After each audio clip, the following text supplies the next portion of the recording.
of FG College. I am here today with Lady Shell. Hi, everyone. We're going to build an encounter, more of a theme-based encounter based on your input. And I have Lady Shell here moderating the chat, and she will let me know if you guys have any questions or comments. I want to keep this casual and fun. Um, if you guys have any ideas that you want to present to me, and I will build that encounter for you. What I was hoping to do is pick an environment and then maybe have a little teeny bit of lore and backstory. Build a adversary like a boss and some minions, and then maybe throw in an element or two, like a riddle, puzzle, trap, and some descriptions, things like that. So with your help and Lady Shell's help, what I was hoping to do is give you a better idea of how to create your own encounters based off some of the materials you might already own. So instead of going out and buying a whole bunch of new stuff, you may even just be able to use the stuff you already have. So Can we're I gonna, ask you which books you're going to use? I'm gonna get to that in a moment. Okay, sorry. So right now, I'm going to go to the desktop, and I have our themed encounters notes up here. So if anybody in the chat would like to make a suggestion as to a theme, and I'll put that note up here. So what we're looking for is like aquatic or desert or whatever. It could be urban, underground. Um, I don't really have too many things for astral planes or space, but I do have, a lot of the basic environments, and that means assets for it, like maps and tokens and monsters and stuff. So if we have anybody who wants to vote on something, and if not, I'll just have Lady Shell pick something. A Transcended Mountain. Mountainous, okay. So I'll put that up here. Okay, so there's mountains. Maybe we can get one or two more ideas. You got any ideas, Shell? I like Undermountain, actually. So that's underground. Yes. Any other ideas? There's nothing wrong with combining those either. Monte Curie suggests mountain or underwater. Underwater. Jetron says underwater mountains. And Monte Curie is laughing at our D&D fighter builds from Stream Elements. Oops. Oops. Oh, it does still say fighter builds in the bottom. Wonder why I updated it. I know. It's slow. Maybe it's running on my internet connection. Well, on our feed here, it just says D&D encounter builds themed encounters with Lady Shell. But I don't know. Maybe it's the announcer still saying that. Anyhow. Anyway, you do have underwater, right? Yes. Okay. So we have mountainous, underground, underwater theme. Okay. Anybody else or any other environment? Okay. So here's what I'm going to do. So we got 3. That's a good start. So I'm going to roll a 6-sided dice. And if it's a 1 to 2, it's mountains. 3 to 4, it's underground. 5 and 6, it's underwater. Underwater it is. So that result was a 5. Perfect for the upcoming module that's coming out. That's right. Ghosts of Saltmarsh. All right. Hey, that wasn't even planned. I know, That that's was a perfect. dice roll. It was meant to be. Yep. Okay, so with that in mind, I'm going to go ahead and start looking up some assets. And while I'm doing that, I would like to think of a very short lore or backstory that might entice adventurers or a DM to want to run this encounter. So this is kind of like a one-shot, or it could be plugged into any applicable adventure. So I'd like to think of a really short sentence or a paragraph that would lure the adventurers and the DM to want to play, and also to do so without giving away what the adversaries are and things like that. So that's another thing is we have to think of the environment, the adversary, the boss, minions, and then maybe some elements. Being that it's underwater, it's probably already a trap or a natural barrier. So I don't think we're going to have too many problems with that. So drowning is definitely something we have to take in consideration. Definitely. So I'll put a note What are there. drowning rules anyway? Do you know? Sort Offhand? of, sort of. We can look those up as we go. Right now in the library, I just have the 3 core books, and I was thinking since we don't always want to use the same monsters and generic stuff all the time, I might add a couple more bestiaries. So I'm going to go to modules, and I think I'm going to load up the Frog God and Oh yeah. the Kobold Press stuff. So let me look for Creature. What's it called? Creature compendium? No. Yep. And then there's a codex too. Creature codex. That's what I was talking about. Yep, you were right. So there's the layers, here's the codex. FYI, suffocating rule is on PHB page 183. I don't think that helps when you're in Fantasy Grounds for as far as page. You Yep, can't might. search through page, can you? We'll check it I out in suppose a if you sec. just look suffocating. Yep. At least So you know where to look. I will write. What was the page number? 183. 183. Okay. Player's book. Okay. We'll check that out shortly. So creature codex. Can't remember what the other one was called. Something beasts. Yep, Toma beasts. Oh yeah. So there's 2 extra books to draw upon. And let's see, there's Beasts of Legends. I think that's good enough. I don't want to get too many books up here. Great. And then I want to look for some assets that would have to do with that particular underwater thing, and that also might help inspire you come up with some of the other elements that go along with this theme. So we're going to go to underwater. Before I pick a monster and the minions, I'm going to start looking for some maps. So I'm going to open up the maps and images folder. Jetron suggested Merlin accidentally sent the whole of Camelot into the ocean. Montecurry says we investigate a sunken ship. Okay, perfect. So I'm just going to make a section here for underwater. I did that by clicking on this add category, and it defaulted as group 1. Oh yeah. But I'm going to go ahead and put underwater. I'm going to stop editing.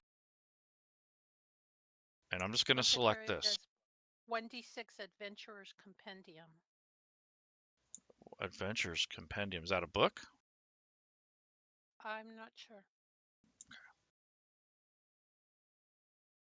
Okay.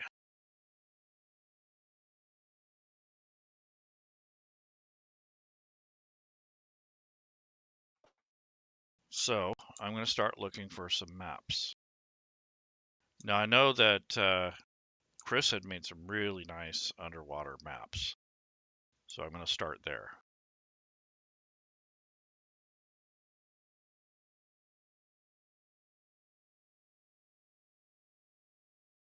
I have a whole folder of his maps. Isn't it called Ship Starter? Well, that is definitely one. Okay. I will definitely use that. So actually, Montecurry said that is a free monster manual. The guy who did the NPC engineer converted them. oh, that's right. Yeah, I do have that somewhere.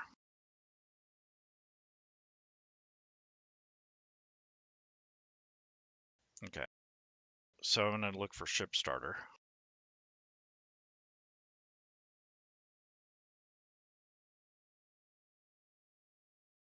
That'll be a good thing to have. So before I dig any further, I want to see what's in there.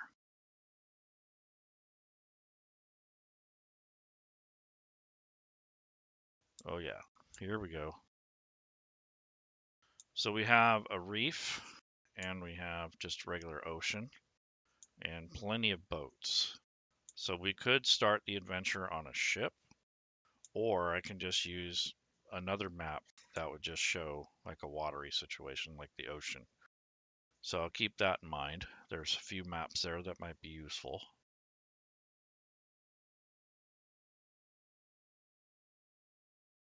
I know he had some maps that actually have underwater themes to it, other than just the oceanic ship starter. Let's see.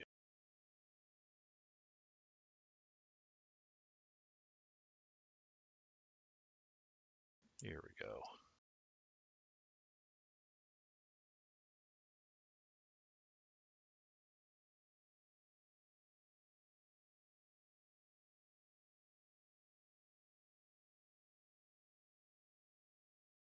I just got the streaming announcer, and it's telling us that you're doing fighter build. For some reason, it didn't upgrade. Apparently.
Did you just stop talking, or am I just out there? Okay.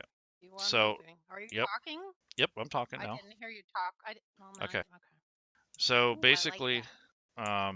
we will use either we will launch from the beach or from a ship to get to this ruin. So we'll let the Twitch decide. Do we launch from the beach or do we launch from a ship?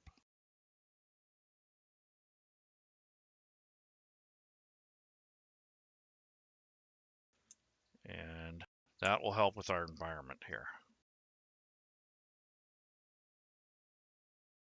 So we can launch the adventure straight off a beach and either swim out there or take a small boat.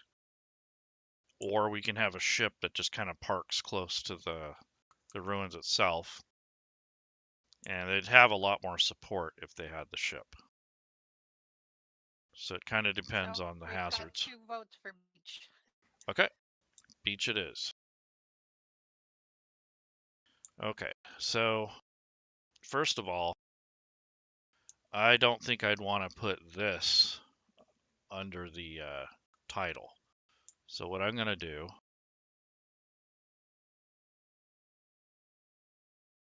is I'm going to organize this image.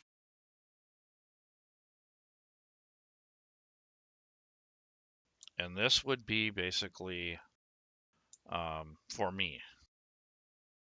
Now these, I would just say underwater ruins.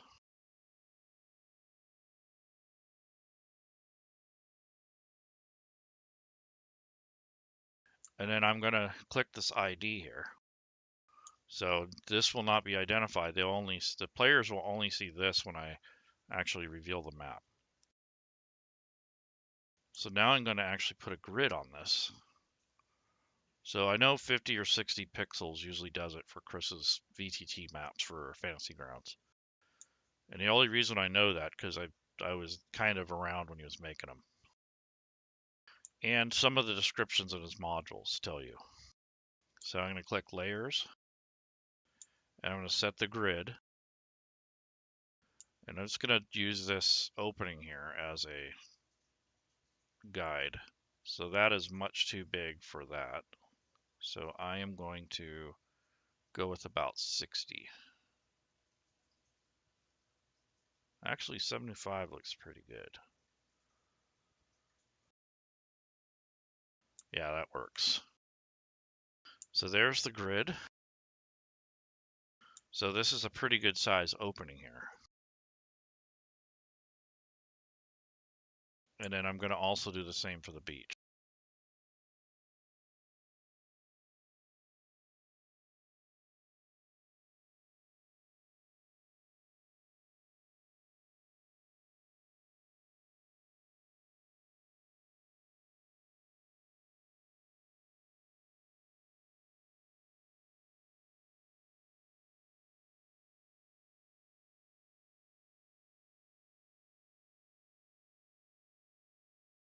Shoreline beach. And I'm going to put the grid on it. Let's see. This I might have to go with the 60. Yeah, that looks right for scale. Okay, so we have two maps there.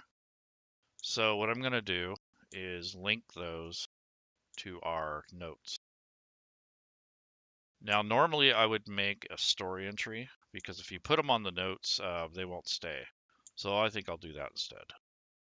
So I'm going to make a new group, click new, or make a new section.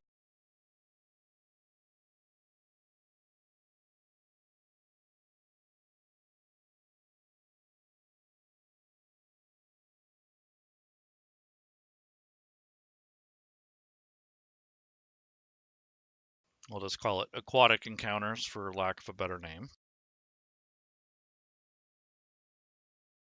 And now I will build the beginning of this.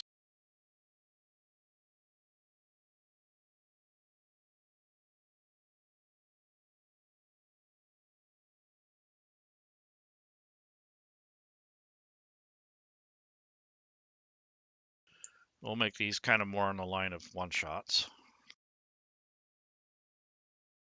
Okay, so we have beach.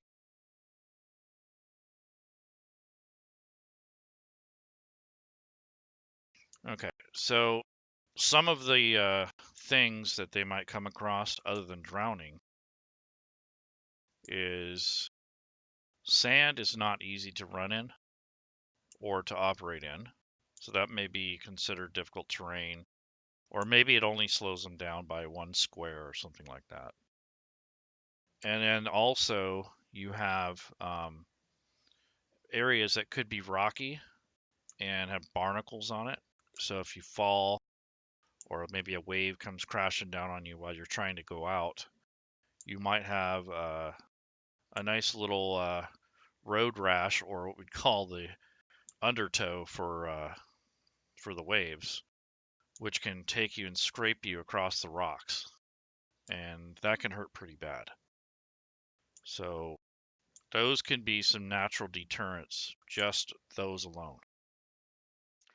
At areas of sea anemone, you don't want to get too close to them. I don't know if that could definitely be in here. Yep, that would be possibly a minion.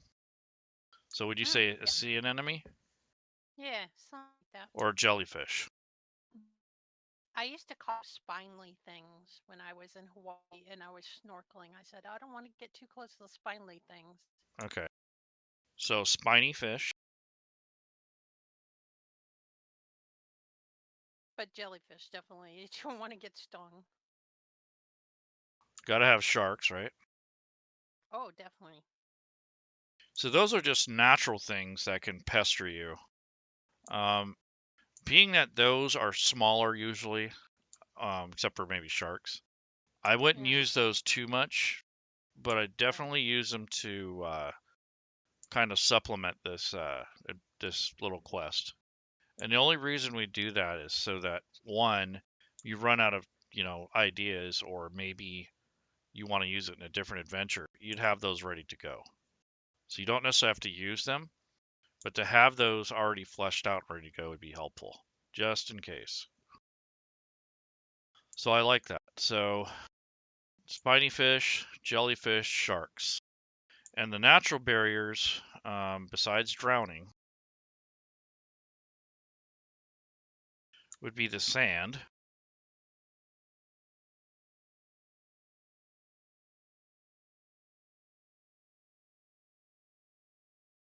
Coral. Yep. So that would be shallows, so it would probably cut you up as well, which would Yeah. attract sharks. Oh God, yeah. So you can have a rocky shoreline with barnacles, coral reef. These are just some things that you would consider. Maybe bad weather.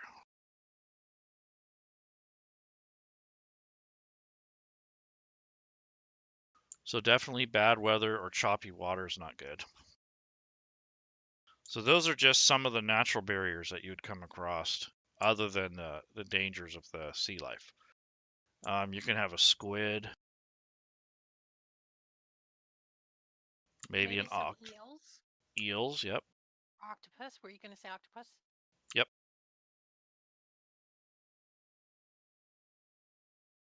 So not everything has to be detrimental. You can also have a couple helpful things like dolphins. Mermaid? No. Well, these are just more of the natural stuff. Oh, sure. What? You don't believe in mermaids being natural? Not yet. Um, we could put those as helpers. Mm-hmm. Sea elves.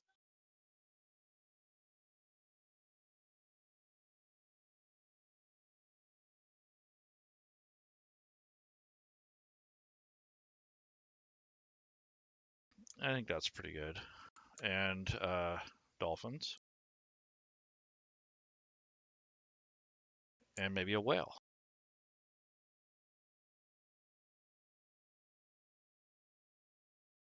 So those could be things that you can throw into a combat if things are going bad. So if you plan a very tough encounter and it doesn't look like the party's going to make it through, you can introduce one of these helper-like things that would come along and miraculously help the party out of the situation. And I think that's also more immersive than just killing them at the ocean. I think even if they die, just to have the help of a dolphin or a whale, or maybe one of these more exotic things, would make it more interesting. So we'll definitely look at some of those. So now that we have the areas picked out somewhat, I'm going to link some of these locations here. So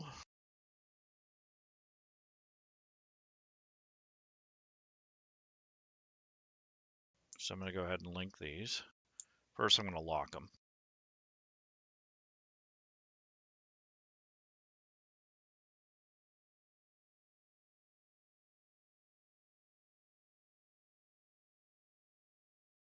And I'm going to link the maps together themselves, just in case.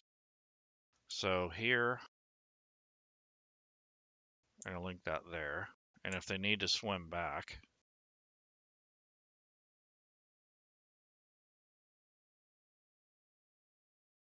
there we go.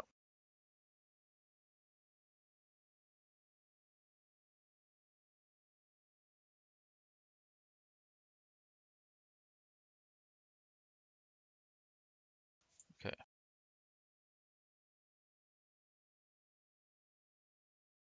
All right. So I'm going to fix that. Okay, so we have Shoreline Beat, Underwater Ruins. And now we need a little bit of lore, and a backstory. And I think Matt said, what was his suggestion for the quest? Did he have one? Oh, no. Jetron said Merlin accidentally sent the whole Oh, okay. of Camelot into the ocean.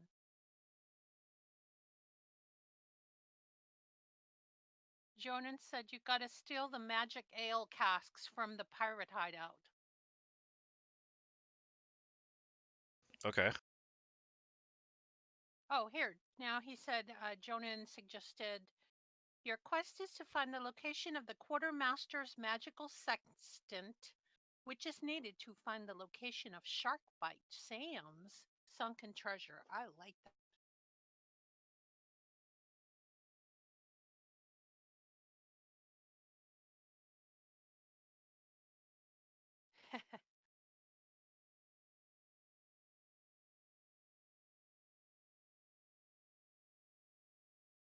Okay. So we can have like an Atlantis type thing, like he had suggested that perhaps an ancient culture was submerged under the water.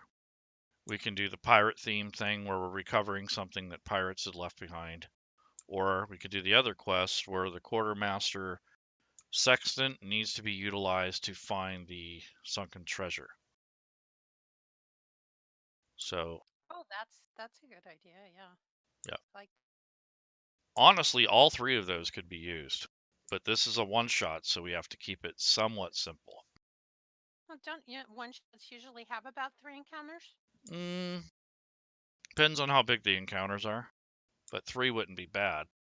Right. If there was 3, I would only have a couple small ones, like the little minion things, and then have like a boss and his helpers or something. So, all right. So now that we kind of have an idea of some quest items or reasons to go, let's find our adversary. Who's our boss? Who's the bad guy?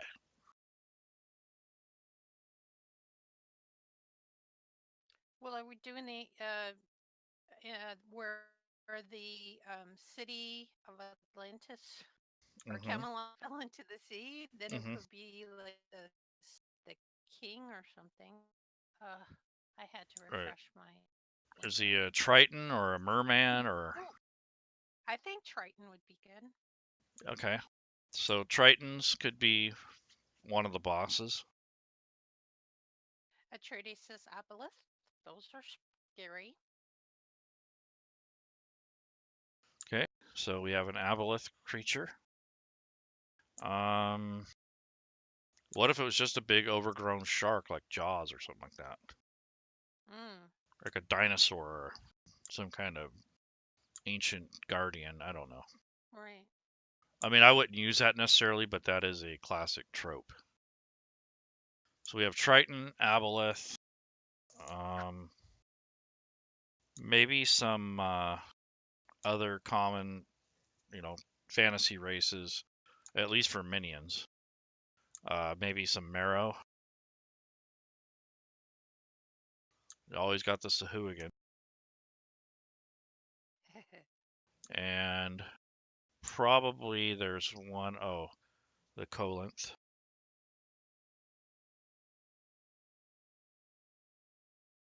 So you have underwater dragon turtle.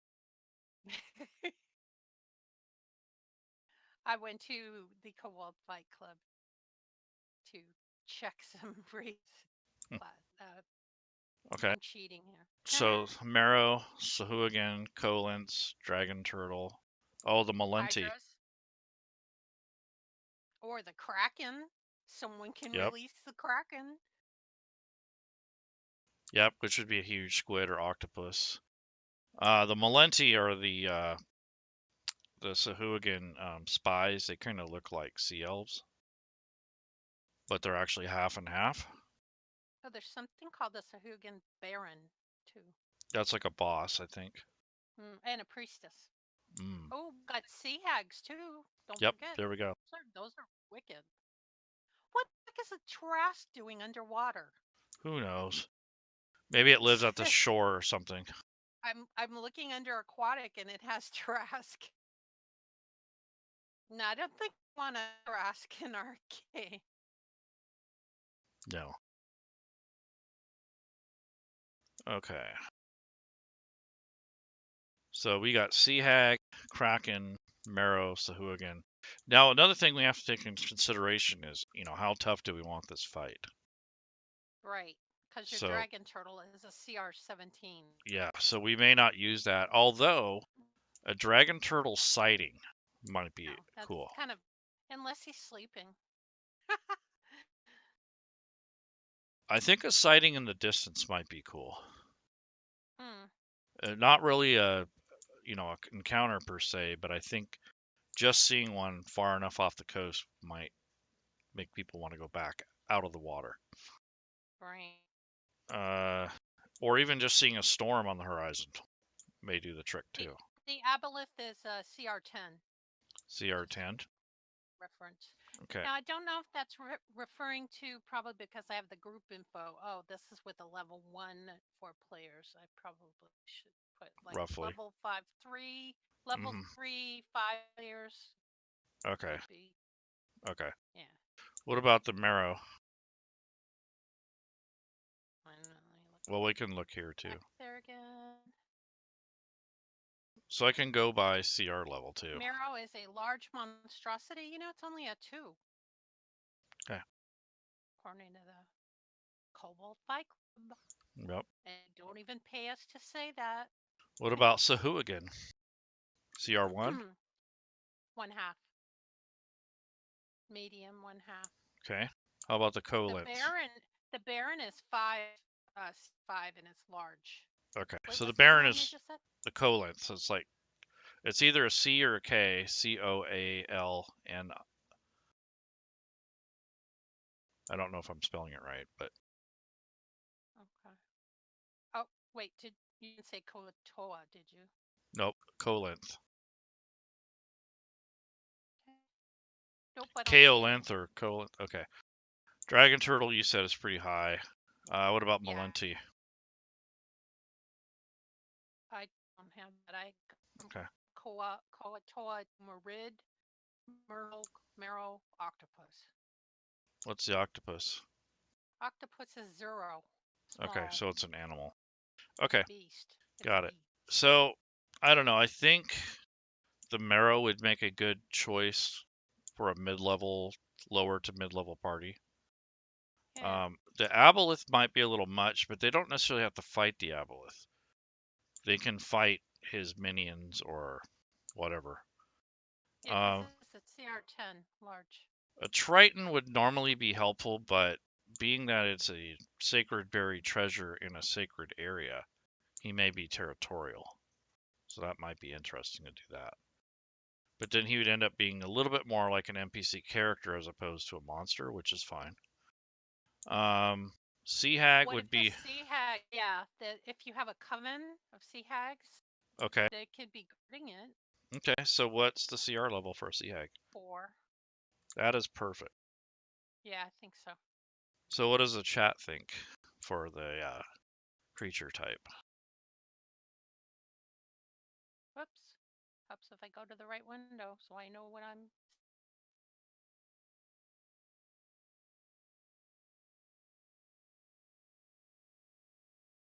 Okay. Sea Hag. Atreides said he can you could reason with a dragon. I don't see anything after that, but okay. I'm buffering forever, so I don't know. Okay. So Sea Hag is probably going to be about the closest we're going to get. So they can breathe air and water, so that makes it kind of interesting. They do not have a multi-attack, which is good. Their damage is pretty tough, though. They are Fae. Yep. They have a death glare, and they can have an illusionary appearance. Oh, so they could look like a mermaid. Oh, rescue the mermaid, and it's really a hag. Yeah. All right. I'm sold. So Hag it be. Hagatha, Speak Aquan, common, and what last? They giant. speak giant? Hmm. That seems odd. It does, but it could be because of the, how long they've been around type thing. Oh, And it could also be a lore thing. Maybe it was part of the Greek lore or something like that. Okay. Horrific appearance. So they're so ugly they horrify you. yeah. All right. I like it. So, um, they don't seem overly tough. They have like the standard one has like 52 hit points, 14 armor class, so they're not really hard to hit. But I am surprised that they don't have a spell list. So that's kind of crazy. Because I was thinking Sea Hag or a Sea Witch, but I think you can Can modify this. can I suggest using Rob's make a wizard spell uh, extension, not extension module that you could make a spell book and it will give you, give you your like 5 spells or something. I'll give you, at least give you a suggestion. Yeah, we Also, could do that. with it says, "Good job, all. Love the stuff you all do." Who was that? With it, Okay. WITHIT. Okay, With it. cool. Thank you. Thanks. All right, so now that we have that, let's go ahead and start building a little bit of an encounter here. So instead of using this traditional Sea Hag stat block, I am going to make our own. Did you see what Atreides said that the Sea Hags are very tough in a coven because they share spells. You have to pick up Oh, their shared spells. Level 1, 4 slots, identify ray of sickness. Level 2, 3 slots, hold person. Oh my gosh, hold person. Underwater, whoa. locate object. That would be mean. Mm-hmm. Do you think your people that are going on this encounter will have a breathing water potion with them? Hmm. Or will take it before they go underwater? Or are they Maybe. going to use a dive suit? I think they're going to have to dive naturally. Yeah. So perhaps somebody in the party is a little bit more aquatic, or maybe an He NPC. said that up to 6 level spells are available for your hags. Yeah, I see that. So while all three of them are together, they can cast these spells. See, now that changes the dynamic of the encounter quite a bit. So we can say that she is part of a coven, but they're not necessarily all together. Yeah, Because I that would changes say when everything. they did something similar in Dice Camera Action where they had encountered hags and they had only the two in the windmill Hmm. when they met them, and the third one was gonna be coming home. So it would Oh, you would crap. be fighting all three eventually, but not at the same time. So it could be something similar. Maybe she went for eggs. I don't know. There's a young sea dragon. Oh wow, Cool. dark layers. Okay. So there's the sea hag. Let's make a copy of her. So I'm going to make a new section.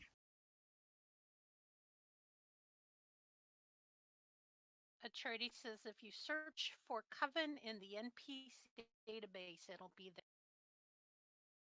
Yeah, I see Oh, it in the on the back of the sea hag. It shows the coven and their spells and stuff. okay. So it's on the Good. back of the sheet. So we Oh, could potentially do that. The only thing is this is not really coded. So we would have to, put this into the stat block in order to right. have these spells easier cast. Anyways, I'm just What gonna say spell are you there's looking for? Maybe I can find it on the internet. no, it's You not know, so the much internet's that. happy. It's just Oh, that you need to add a the trait. typing. And yeah, Yeah, I gotcha. yeah. So I don't want to do a lot of customization, but if I was using Right, NPC Engineer, it'd be pretty simple. right. Let's see. Um, I mean, you just need a trait and then the spell casting statement, and then you would just add these spells because it says it right here. Here's the spell casting statement. But this is a If you shared thing. wanted it, I'm thinking if you wanted it to be a little easier, even if you Hmm. all at the same time, you could lower the level and adjust their hit points and stuff, Yeah, that's true. accordingly. That's true. So I think for now we're just gonna go with the Sea Hag. Okay. No coven. Oh gosh, no fourth level phantasmal killer. Are you kidding me? Contact the other plane. Come Hell on. no. You better have more than level 3 players. So I'm gonna put the Sea Hag copy in here. Oh, lightning bolt. That is wicked underwater. Hmm. So Sea Hag is now going to be editable because Hmm. before it wouldn't be. And I want to Right. give her a name. So her non-ID name is going to be Sea Hag. Anybody have a name suggestion for the hack? So we can call her Is her this the true name. hag you're talking about? Yes. Does she have a name? Tallulah.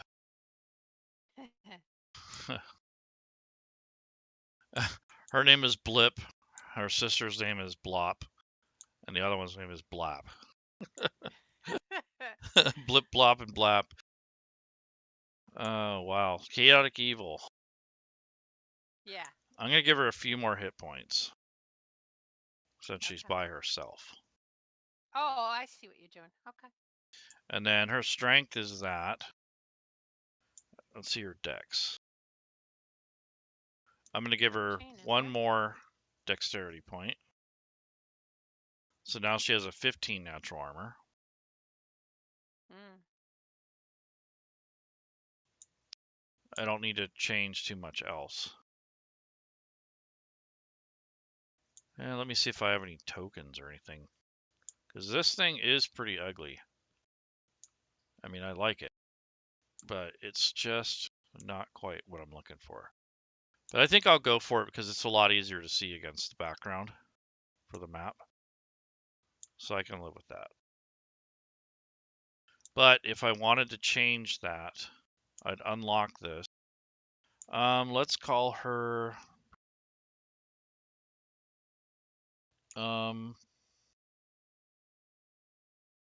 Let's call her Halia. Okay. Just So don't you call her Hannah. now, at one time she was probably beautiful, and that was her real name, her maiden Okay. name. But after she was corrupted, she turned into the Sea Hag. So she probably has a full lore story about how she became one of the Coven members, and she had fallen into darkness at one time. But her real name's Halia. So if anyone knows her name, she might actually respond to him a little bit more favorably. So if Mm. anybody has some lore and they called her by her true name instead of just Sea Hag Witch or whatever, they may. Atreides has a suggestion. Sure. Muriel Frog Switcher. Okay. Mariel. Muriel. Muriel. Last name Frog Switcher. Frog, like the animal. Switcher, like Witcher with a in front of it. Muriel's Or Frog Switcher. So that was her Atreides also has Sue Hornwaggle. Sue Hornwaggle. I kind of like that. Hornwaggle. Muriel Frog Witcher. Maybe that's her sister's name is Sue Hornwaggle. Okay. Okay, there's that. Okay, so that's that. Let's see. NPCs. Yep.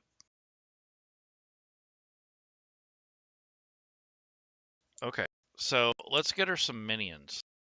So when the party finds the area that she's, guarding, which would be this map that we pulled up earlier, probably these underwater ruins. So she's going to be defending this area. The chest is, or whatever the treasure is going to be down here. So let me think. Maybe just some natural things like sharks or eels or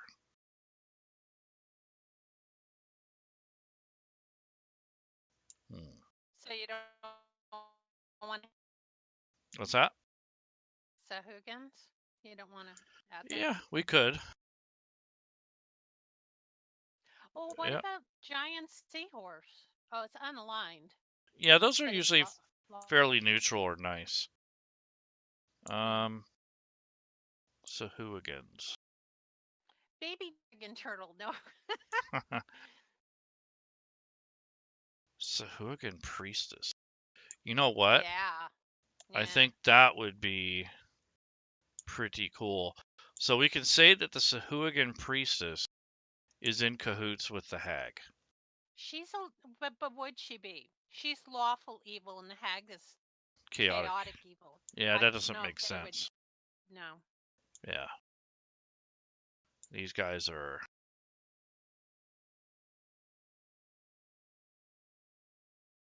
lawful evil as well. Let's think of something else. I think something more natural makes sense. What if somebody made some zombies down there? I think there There could be are undead. Oh, they're aquatic. neutral evil. What? Neutral evil goes with chaotic Mm-hmm. better than lawful Yeah, does. it does. What are they called? Just zombie. But it just happens to be underwater. 1/4 CR.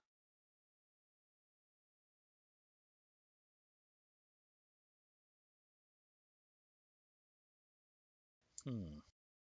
Or you could stick with your octopus. It's Yep. unaligned. But Yep. the marrow is too big. I don't think that fits. Is it a troll? The marrow is a large monstrosity. It is chaotic evil, but Hmm. a large monstrosity, you want something probably medium or smaller, right? I Mm-hmm. mean, Yeah. How about Malenti? didn't I say I couldn't find that in any? Well, it's not on Cobalt 5 Club anymore. It's probably under Sahugin on the backside. Let's see. Let's go with a. Let's just No, go but with some sharks. Sahugin are also lawful evil. Mm-hmm. Again, wrong. Okay, so Unless there's a treated. devil Got a little shark. chaotic. Whoa, that's too big. Oh, yeah. Yikes.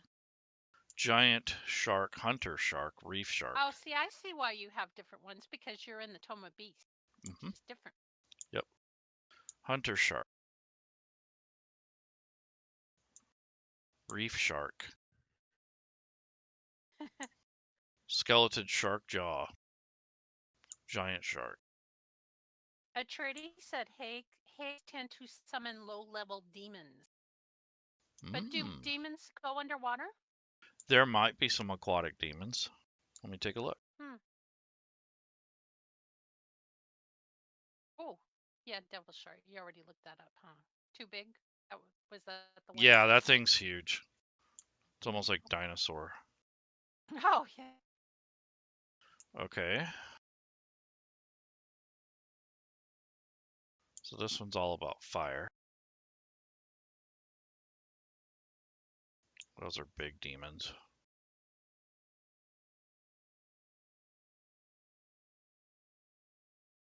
Water zombie, great white shark.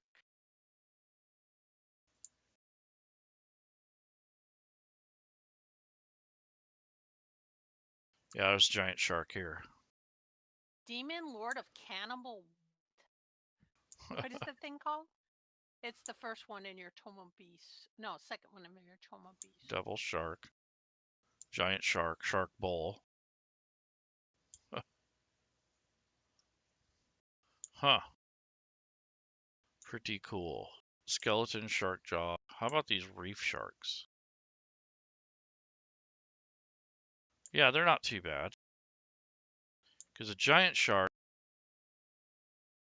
is just too big. It's got like 126. Atreides suggested a dretch. Dretch? Mm-hmm.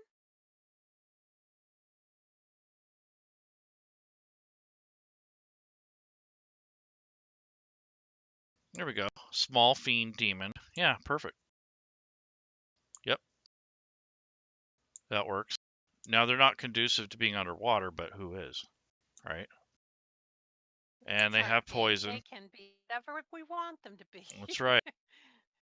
Okay, so I am going to make a copy of this.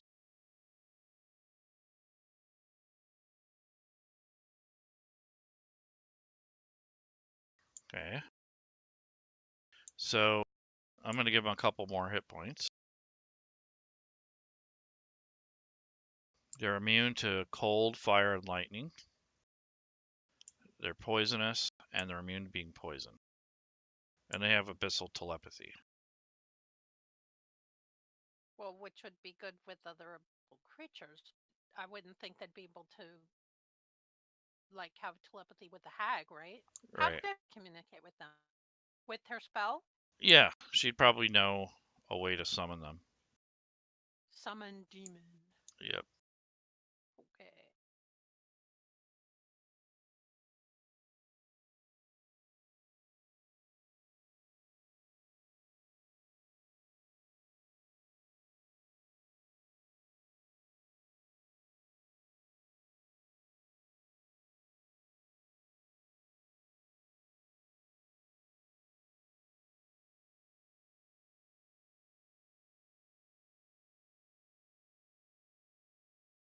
So we'll just call them oceanic demons for the non-ID name.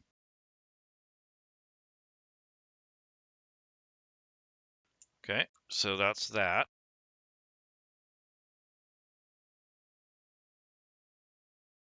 Okay, so there's the two main things. And now what we're going to do is, let's see. Yep. Okay. All right, so now what I'm going to do is create the actual encounter. So I'm going to go to encounters. And first I'm going to make the base encounter, which is going to be Muriel Frog Switcher. So I'm going to go new. I'm going to create a new section.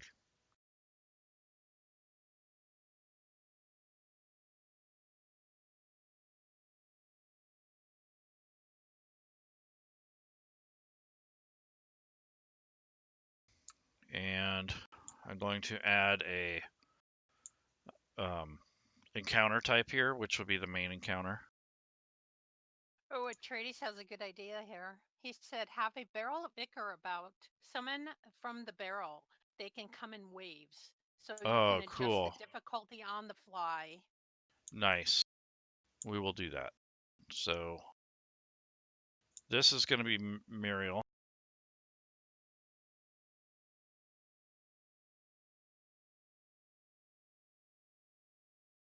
Muriel Frog Switcher. Okay, so that's her. Okay, and what was the lore here for the... She summons out of a barrel? No, he said if you have a barrel of ichor around, you can summon them from the barrel. Perfect. They So... come in waves, so you can adjust the difficulty on the fly. Haha, George Arva said, animated barrel. So that's Arva's her. a source of barrel. So what I'm going to do here is I'm going to make a random encounter with the minions. Okay. So I'm going to click Which edit. are the Dretches, you call them. Yes. Oh, did you rename them to Ocean Yes. Dretches? Yes. I've been in and out of the window.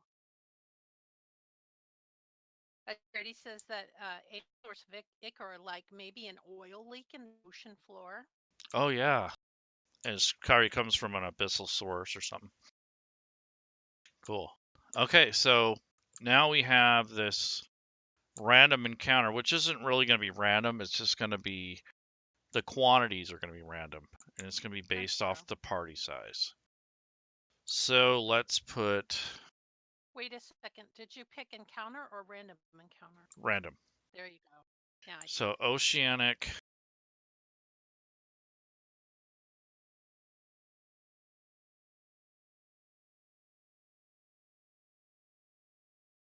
Okay, I just made a new encounter, random. So here are the dretches.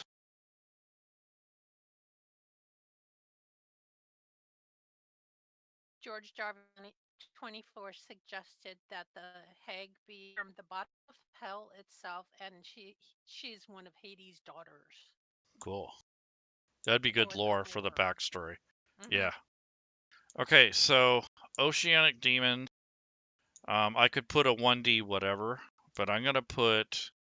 There's always gonna be one more demon than there is And there is party. party. Yes. Mm-hmm. So it'll always be 1 plus the number of PCs in the tracker up here. And then I'm going to put these on her sheet.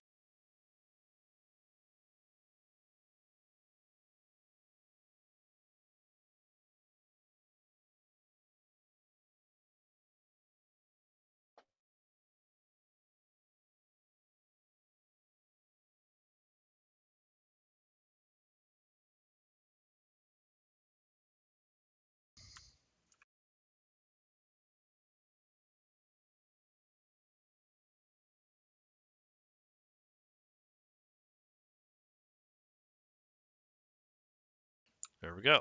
So when this encounter takes place, you pop up this character here, or this NPC, go to the back sheet, throw this out, and you'd click generate, and it would base the number of these off of the party members on the party sheet. So let me see if I can find some. So I'm going to load up an NPC module.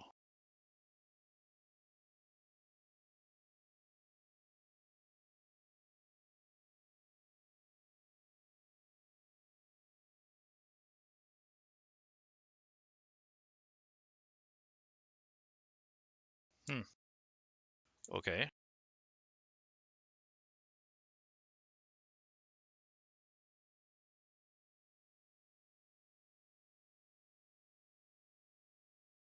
Let's try that. There's some pre-gens.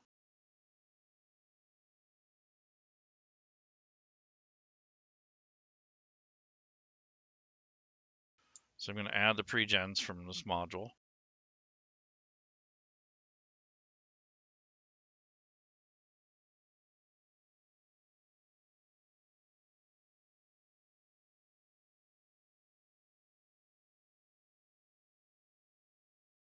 All right. Let's see. So those were added.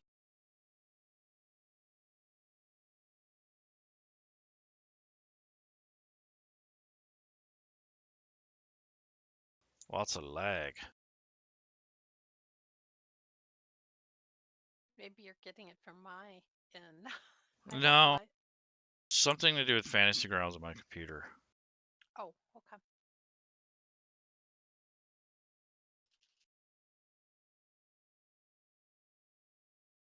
Okay. So now we have some PC.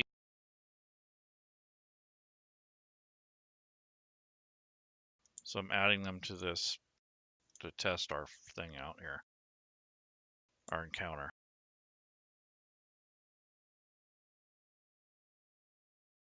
It's a pretty good sized party right there. Where did you get these from?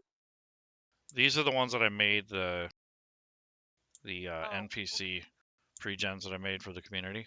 gotcha.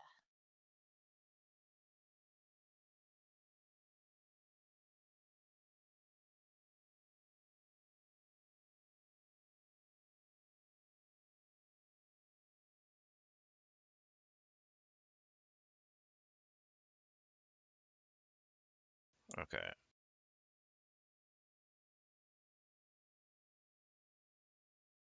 All right. So there's that. And now let me try this. Yeah, so there's 7. You got Lord Gallimar in there twice. Okay. Yep, I see.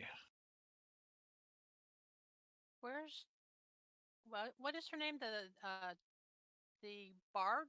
Drayla? Yeah, Zayla? Fela? I can't remember her name. Yeah. I've played her before. I like her character. Oh, I know the rogue, Or the Namita. female rogue that you have, Namita. Yep. Yeah. Yep, she's there. Okay, so now that I put this in there, I click generate. It'll generate all of these plus now one. it'll go. Yep. So it's going to do 7. Mm-hmm. Minimum 7. Yep. It'll just stay that way Mm. indefinitely. So if you change your party size, or you have a different table of people playing, this will scale itself to the number of people. So that's one way to handle it. That's a good tip there.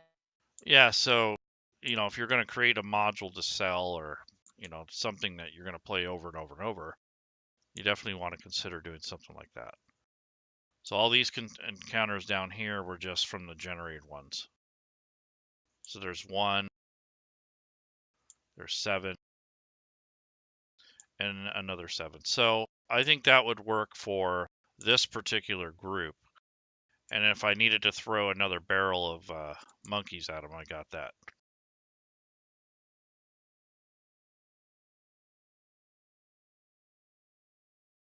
Okay. So that's that. So now you have Muriel, Frog Switcher, and the Dretches, and this encounter. So I'm going to put this encounter up here.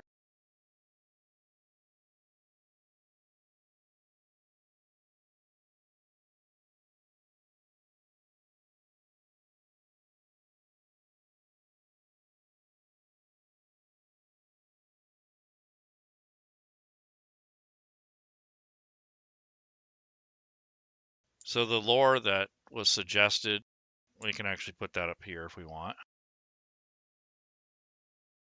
Let's see. She was a daughter of Hades.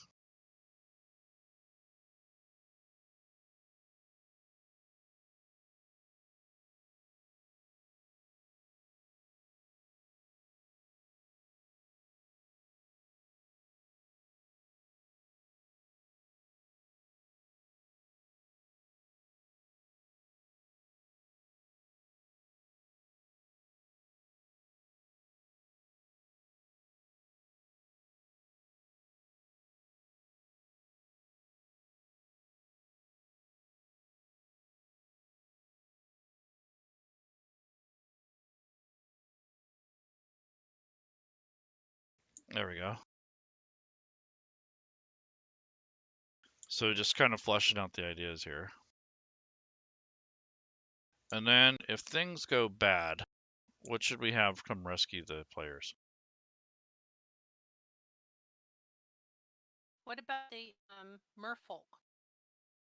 Okay, merfolk. Good idea.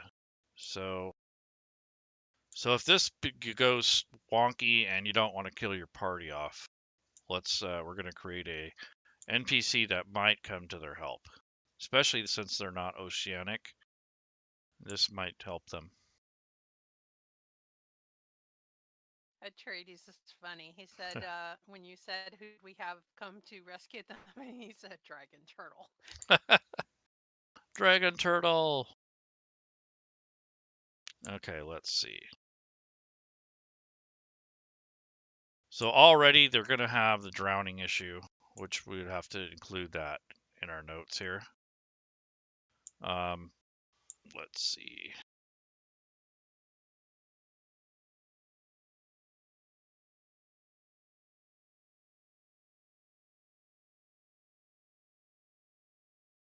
The merfolk. What about darkness? Is if they're going way underwater, isn't it going to be dark? And it looks like you've got a lot of humans in your party. They're going to need some kind of light source.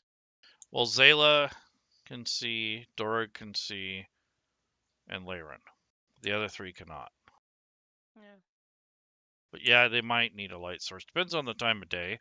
If they're out in the middle of the afternoon, they'll be able to see. But yeah, as soon as the sun goes down or if it hasn't come up yet, it's definitely going to be a problem. So the merfolk, I'm only going to put maybe a couple, Yeah. and that would just be kind of a rescue situation. Right. So I'm going to make an encounter out of this. Right. You have to make an encounter, right? I mean, Kind of, yeah. well, I suppose if you're a DM, people that are listening, I've never D before. Can you tell? Um, anyway, you could just drag the thing on, but then it wouldn't Yeah, be. it doesn't track properly. Yeah. It's Okay. kind of goofy. And then I'm going to drag the merfolk. I'm not going to make any copies of them because I'm not going to really customize them. Right. And I'm wondering now, your sea hag. She spoke. You said she spoke Giant. Aquan, Common, and Giant. Hmm. Now, wouldn't it be interesting if you had somebody in the party, if they could speak something in Giant to her, Hmm. maybe she would respond differently. Right. I think there is one or two NPCs that can speak one of these languages. Hmm. Okay, so here's the aquatic rescue. Okay. There's two guys there. Spelled aquatic wrong. Okay, Spelled checker shell.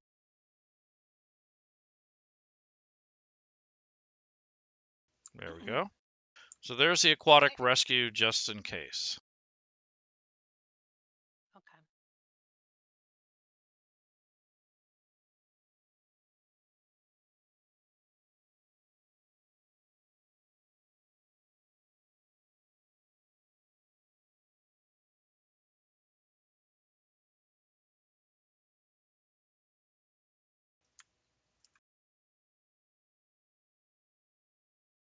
Okay, so we got maps. We have a couple encounters.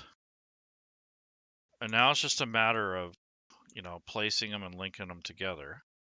And you need partials. Yeah, maybe. If it's a one Well, shot, what I if these mean, people are going to get treasure, it true. better be a parcel of stuff, right? Yeah, yeah. She's got to be guarding something. Yep. So here's the shoreline. So this is where the party's going to start. So we would probably need to put some of those natural hazards in here. Maybe a table would be kind of fun, so it can be different every time. So we can put slowed down by the sand if they're on the beach, or slowed down by rocky shore, whatever. But I don't think that would be a focus. I think if once Right. they enter the water, we want to go with the barnacles, the coral reef, the bad And weather. what are we doing as far as breathing underwater? We're not. So they're just going and they're holding their Hmm. breath the whole time? Well, not the whole time, but they might have a boat or a raft or something. Okay. Let's see. I'm not talking a ship. I'm talking like a raft. No, I know what you mean. Yeah. So let's see. Let's make a table. So that's going to be for this first section of the adventure. So it's just going to be like a natural, kind of a nasty little annoyance. So let's see.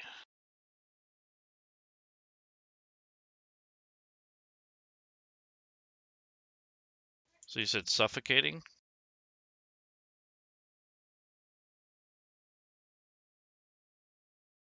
It's probably under environment. Oh, yeah, I was looking that up somewhere. There we go. Suffocating. Wasn't that one with page 183 of the PHP? Yeah, but it doesn't give me a page number. Okay. But I do have it on That's there. true. So it looks like creature can hold your breath for a number of minutes equal to 1 plus your constitution modifier. Right. When a I know creature. suffocating, if I remember correctly from what I was listening to Chris Perkins talking on Lore You Should Know, he was talking about the suffocating rules, and it was like as soon as you start suffocating, it's like bam, you're pretty much dead really Hmm. fast. It's something really fast. I really Yeah.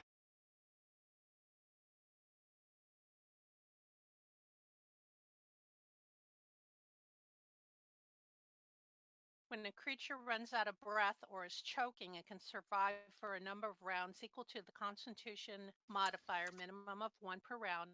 At the start of its next turn, it drops to 0 hit points and is Mm-hmm. dying and cannot regain hit points or be stabilized until it can breathe again.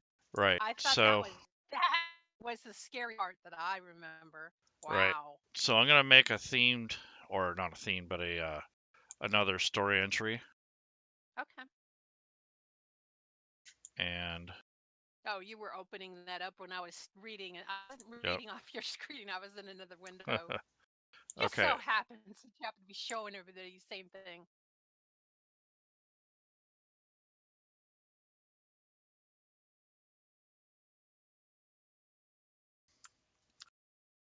So definitely want to have this.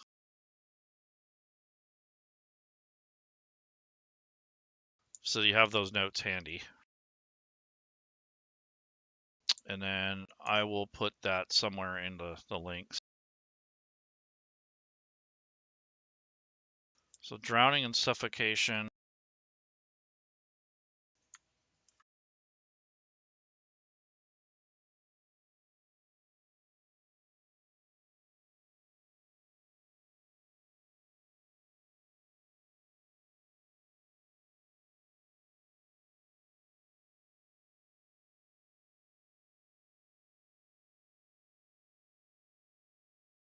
Were they going to recover something just because they heard that something was here, or is somebody paying them to get this treasure? You know, that part of it would be either a table or the DM would make that up Oh, to fit in their campaign. because I was thinking if it was somebody that was, say that their some loved one of theirs was on a ship that crashed and they know that this treasure is under the water, and if they sent them to retrieve this because there was some kind of heirloom, maybe family heirloom that they wanted back, Hmm. maybe they would be able to give the characters one water breathing, not a spell, but like cast on them. They have from then to however long, I don't know how long a water breathing spell lasts, but at least that gives your players a chance to possibly make this, because I feel that it might be a little difficult Hmm. to actually do this with just holding your breath. Oh yeah, definitely. I mean, I know we want it to be difficult. We don't want it to be a walk in the park, but we also don't want it to be impossible or virtually impossible. That's just my 2 cents. Yep. Player who's never been a DM. Okay.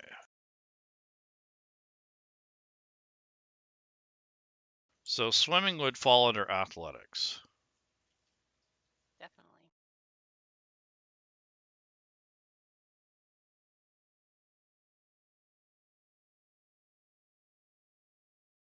And these people, like, for example, you have Lord Gallimore. He's your paladin, isn't he? Hmm. Wouldn't Yes. he have heavy armor? Shouldn't these Oh, he people, would be like, at save their disadvantage. armor? Yeah, they Do you might mean these have to. people are going to swim with heavy armor? Well, they're not necessarily going to swim. They'll be on a raft or something. Okay. But they have to And go underwater some of the time to well, encounter that. only half the crew Mm, actually has to go down. Someone has to okay. stay up, so Okay. we'll see. Yeah. Because we're Because I assuming figure. that we're not building the encounter around this group. We're building it Oh, around the fact that that's we true. have 5 people or 6 people. Yeah. Yep. So let's go to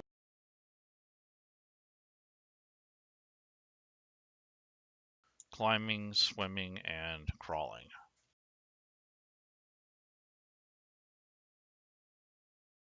Oh, yeah. Your swim speed is important too, Yep. because when you are encountering other opponents that do have a swim speed and you do not have a Hmm. swim speed, you are greatly Oh yeah. You're like half at advantaged. best. Right.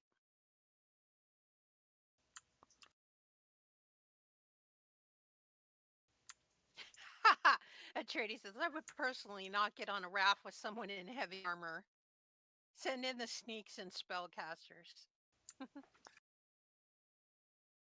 Okay, so there we go. So now we have the rules.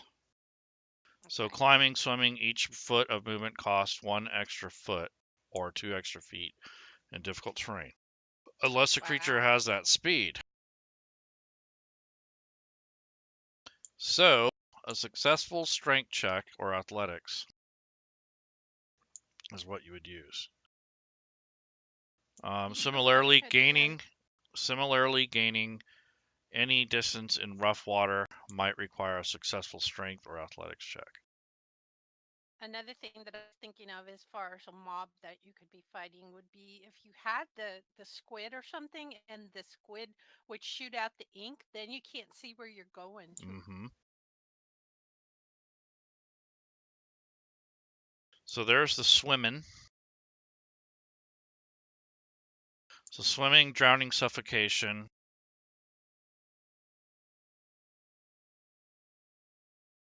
Let's see. So drowning, swimming. So that kind of covers those. Now I wanted to put some NPC entries that were going to be kind of, they're really not even NPCs. They're just like traps, kind of. But they're not really a trap. I'll show you what I'm saying here. My squid ink could be a trap, kind of. Yeah, it would be really bad, actually. So here's a simple pit trap, a needle trap. Let's look at that.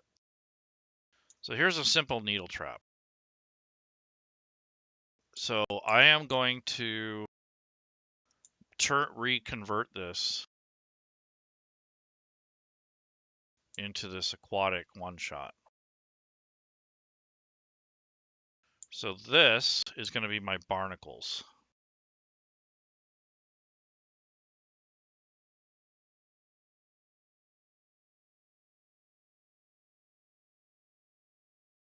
Hey, Room, just Yep. the Ghost of Saltmarsh, and it's coming out in stores on the 21st. Doesn't the Hmm. Fantasy Grounds module come out ahead of time, or is it coming out on the Same 21st? day. Or oh, it'll They be they same day. stopped doing that. So Okay, good to know. 24 days, people. 24 days. yeah. Don't hold your breath. So they cannot disable this when the trap is triggered. Oh, is it shoot out poison needles or something? Well, this is I'm gonna change this around. Right.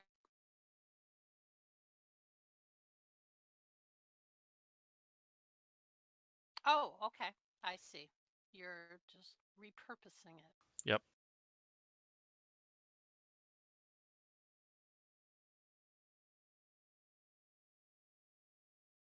D20. That's too high. Wow. That's because it was trap.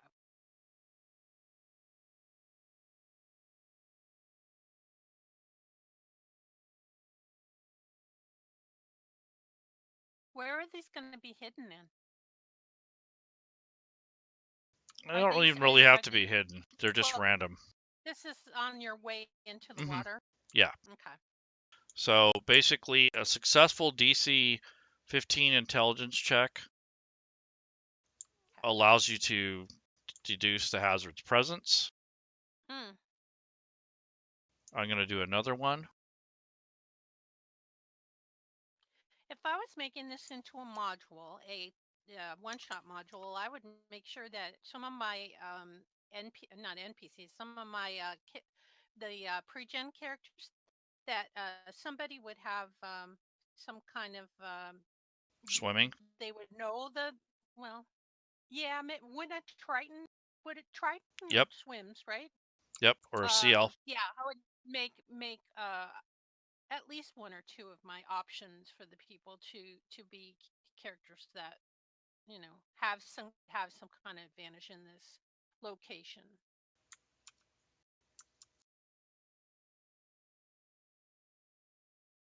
Special types of movement. Coastal knowledge, yeah.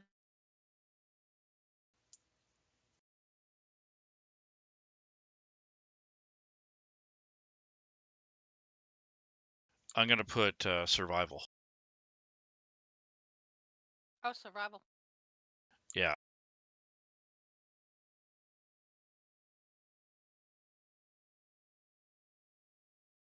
The check will be lower.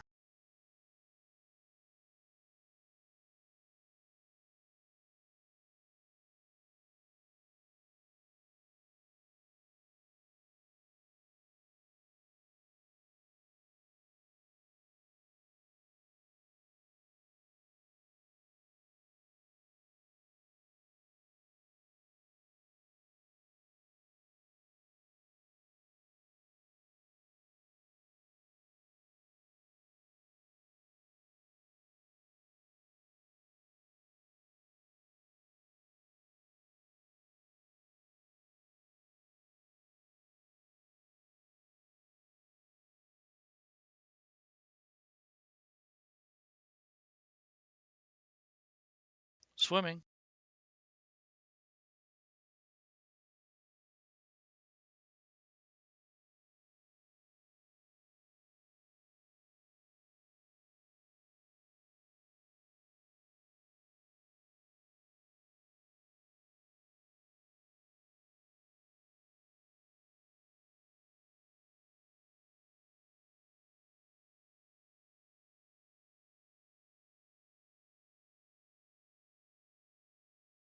Okay, so while swimming,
okay, so when they're swimming or they're like kind of wading through the water, they have to make a DC 12 Wisdom survival check.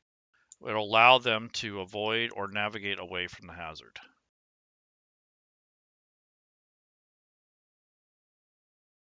So that's that.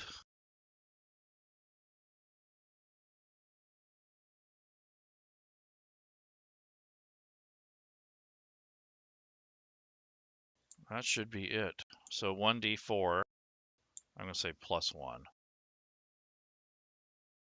Oh, they don't need any. So now, an action.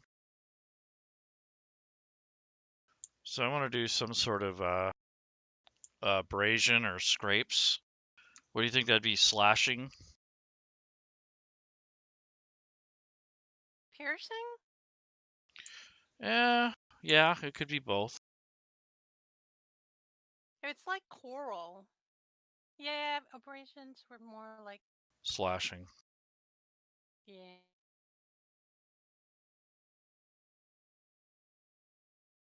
So sharp rocks, coral, and barnacles.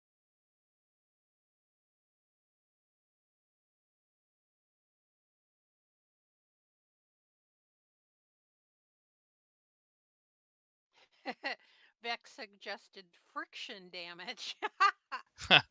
Carpet burn. Rug burn. That would suck. Uh,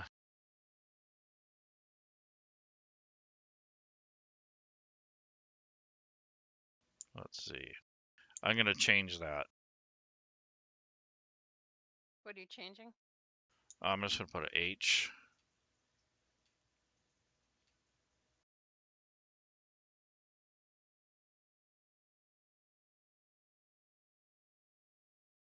So that's going to be hazard.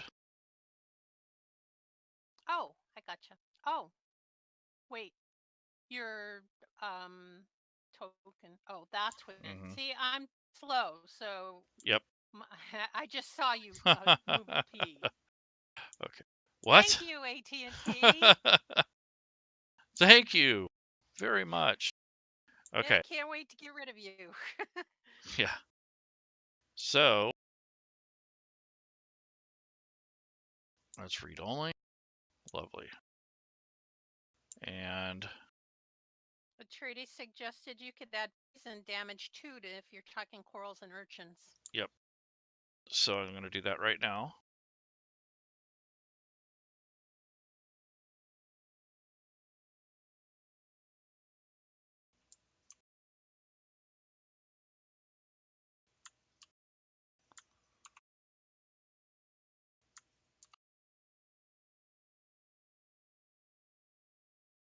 I don't think it would be very high poison. 1d4?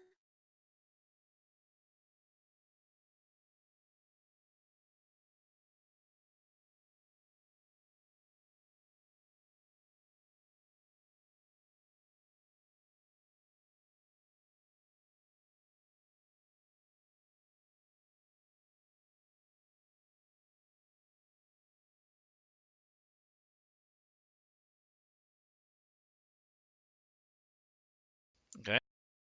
And well, we won't have any poison this time because I think Muriel already has poison, or somebody did.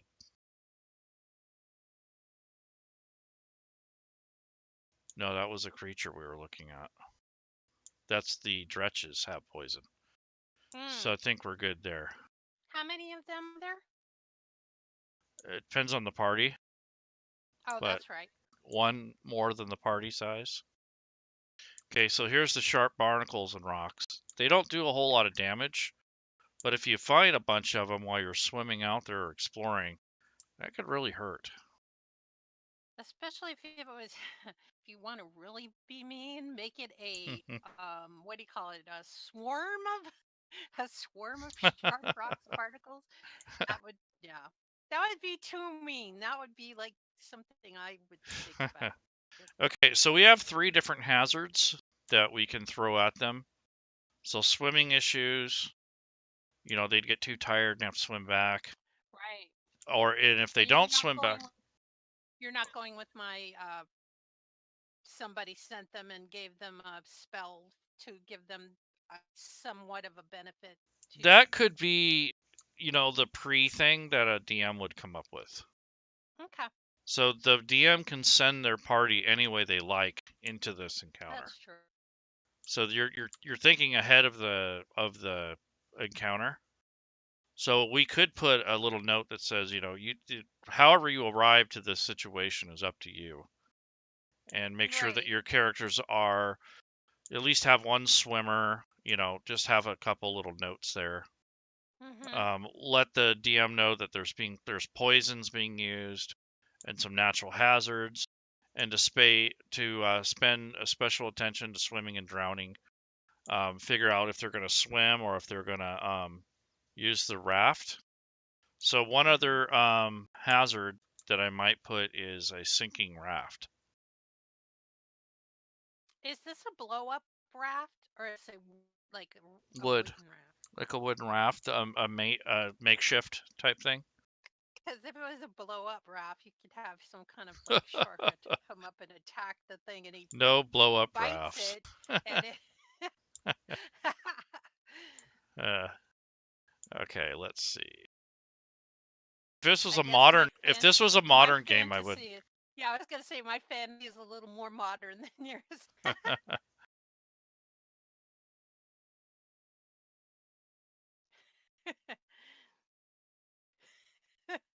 Atreides is laughing.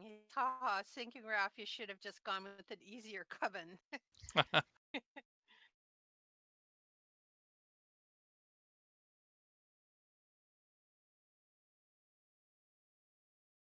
Could have somebody that has a their flaw is they're afraid of water, Oh yeah.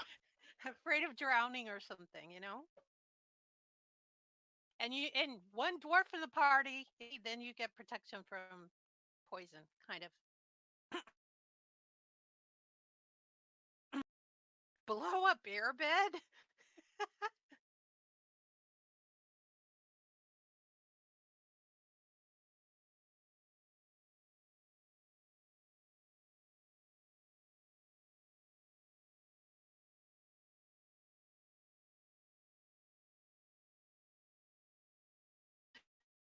Vex says a blow up raft made from the Tarrasque splatter.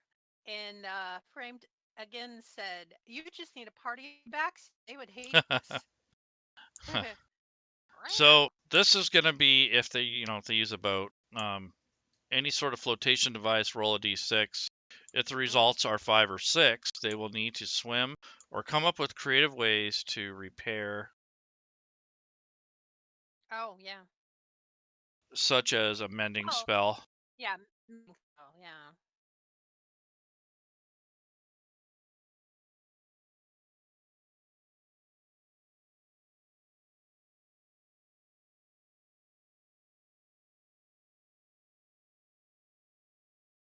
Well, how else would you fix it other than a mending spell? I'm trying to think of another way. So in rough waters, the chances will be 4 to 6. Of course. You're gonna have a weather condition too. Well, I think that this would kind of tie into it. I Yeah. was thinking about the weather, but they're going to start off as going to be nice and sunny. And once they're out on the Right. boat, if we roll this on the table, it'll assume that they're in a craft of some sort. And Forgot the D in mending. yep. Oh.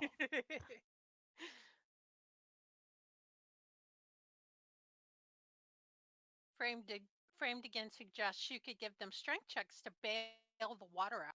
That's a good one. Yep. That might be based more on stamina. So that might be constitution based. I don't know. Okay. Yeah.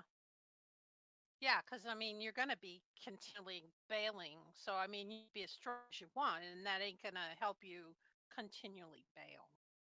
So you might be able to bail as many constitution points as you have for rounds or something like that. Something like that.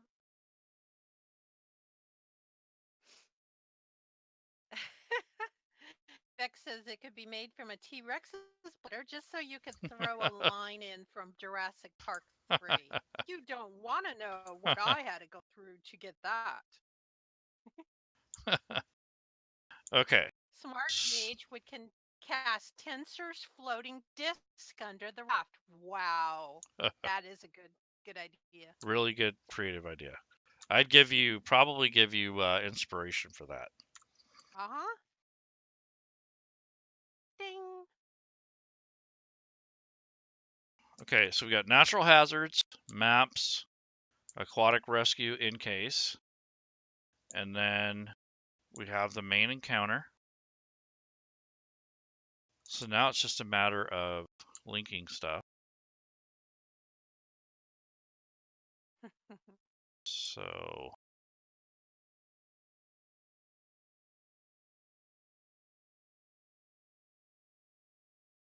let's bring up this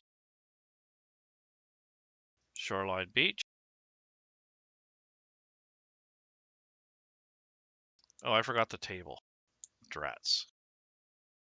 So I'm going to put these on a table. Huh? I said you didn't save the table when you made it? I didn't make a table.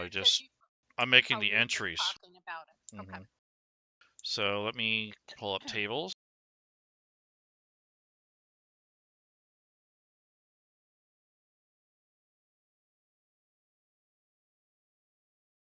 How far out is this going to be that they have to navigate in the water? Maybe they need some kind of. Oh yeah, weren't we going to? What was that? Was a suggestion from before? Remember the sextant? But that's just the lore before. That's Oh. just what makes them go out there. So let's see.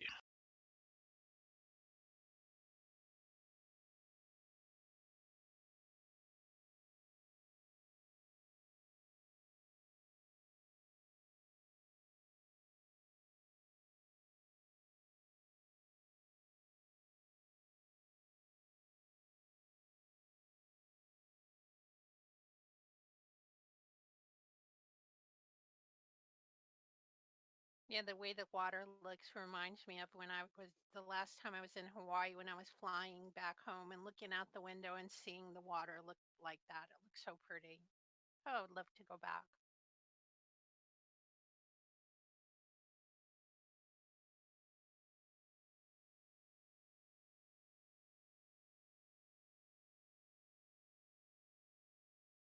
So I'm making all the die rolls, so 1 through 8. Turn the visibility off because the party members don't need to see the results. And I'm just putting a note: use for filler and excitement. Okay. And don't we still need to do parcels? Yep. So we're going to use this for a little bit of filler. Okay. This is your rocks, and what were the other hazards? These are just Rocks some and things. the sinking Mm-hmm. craft. Yep. If they're swimming, they can drown. That's just saying that if they try to swim, you don't have to use the table. But if you can't Right. think of something, this will help give you some ideas. Sure. There we go. Trudy Now, said he has to go and cook some dinner. all right, see Get ya. ready for his session tonight. Yep. I thanked him for his suggestions. Okay. Why didn't I ever think of that when I made my tables? I like that you just drag the shield. See, I told you I need a new DM refresher class. Hazard table. Hazard table goes here. And that should be good enough for right now. Sure. For that. And now the actual ruins. Were you going to make a table regarding the rescue? No, that's up to the DM. Okay. There's an encounter in case they need it. Let's Got see. They probably will, so that's why I put it there. it. Yeah. Let's see. So there's old Mariel. And I will put the aquatic rescue somewhere on here too. So if they need it, it's there. So basically, I think that's, other than the parcel, we're almost done. Are you going to make this encounter available? Like perhaps if we make a VOD of this stream, that we could list I the would, but it's not made encounter? with SRD. Oh, So that's true. unless I built it with SRD, I wouldn't distribute it. I gotcha. But, if someone wants the template of it, I can export it and it wouldn't have all the Right. monsters necessarily. Okay, so I'm going to go to parcels and make a section for it.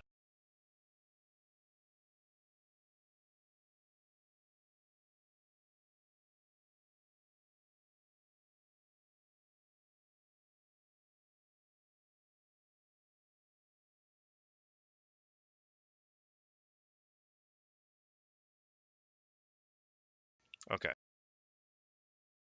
All right. How about coins? Let's make this worth a little bit. How about at least 50 gold or more?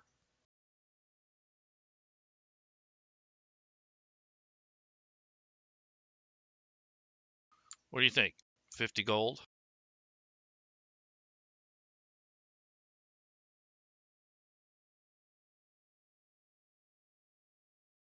Are you there, Shell? I am asking how much gold. Okay. For this type of encounter, I would say, if you have 6 people or 4 in your party, I think 100 gold would be pretty good. At least maybe 150. Especially when they're probably going to die when you get there.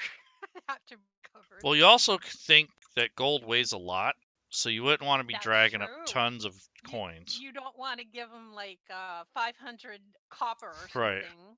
There's 50 silver, 25 electrum,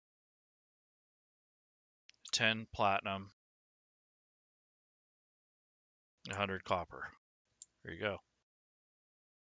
So that's coinage. Now, what potion of maybe one potion of healing and a couple potions of water breathing. That Worth. would be awesome. Yeah, Okay. too late now. But of course, when you're down there, Yeah, if you're fighting you and you could get to the treasure before, you know. could So you let's. take could you drink a potion when you're underwater? You would just have to assume you could. I know. Okay. If you get too much into the physics, you can't do anything underwater. Me and my detailed mind. But we had rules where you can't slash underwater or bludgeon as easy. You can only jab or pierce because it's hard to swing your arm underwater. So there's all kinds of things you can do. I think nets and spears, like projectiles, those do well underwater, but everything else is kind of disadvantaged. Let's see, slashing, You unless know you're you a can do creature. fireball underwater. Yeah, you can. You would think not. I'm Right. just things are coming back to me from listening to Mm-hmm. Chris Perkins talking about Lore You Should Know when he did a segment on Underwater Things when they had first announced that the Saltmarsh was going to be the next module that was Mm-hmm. coming out, and they were talking about that. Okay. So item. Dex says make them skull coins, the silver.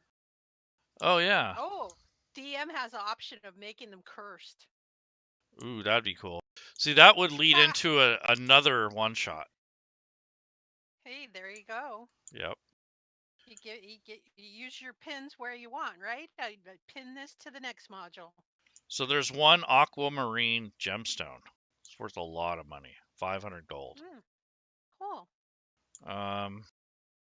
You are giving them copper pieces. Oh yeah, they don't have to take it. This is true. They can take what they want. It's just. So when they open the chest, are they opening this underwater? You don't think they're gonna try and just bring it up to the surface? They could. But It just money makes it harder. seems a little heavy. Oh yeah, it's really heavy. So they're gonna have to struggle with that once they. I mean, if you were gonna keep this going on after the fight, Right. yeah, they would be struggling with it. So 2 potions of water breathing, 1 potion of healing, 1 aquamarine, and then the sextant, right? Right. Or Well, it's maybe. a little late for the sextant, Yeah. isn't it? Yeah. Let's see. That's something I would have in my module because Hmm. it's funny. Yeah. We need a gag, kind of something silly. How about the book of Lady Show's Mystery of the Turtle Spear? Let's see. Coming soon to Dungeon Masters Guild. If you want to know more, click here. Let's see. Yeah. Items. Let's look at the trinkets. I don't have those loaded. Okay. So.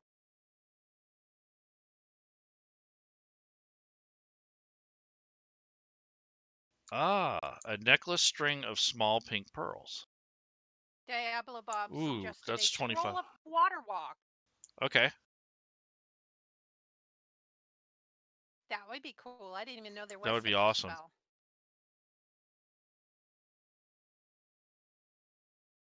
Ooh, what about a potion of giant strength? They might need it to lift the treasure up. Yep, here it is. There's water walk. There we go. That's a pretty good treasure. How about a trident? But that wouldn't be in the treasure chest. That would be a cool weapon though to have nearby. Pirate flag. Yeah, flag maybe. How about a pirate eye patch? There you go. Eye patch of true seeing. Eye patch with a mock eye set in blue sapphire. Ooh. $25,000 or 2,500. I think I would Yeah, definitely I don't think modify so. that. Yeah. So, How about a curse stone that when you put the thing yeah. on, then it makes you go blind or something? No, it just stays Active attached. night vision. It just stays attached to your face. You can't get it Yeah, off. you can't take it off That'd without be a cool. remover. You have to live the life of a pirate. Yeah. Let's do it. You're doing.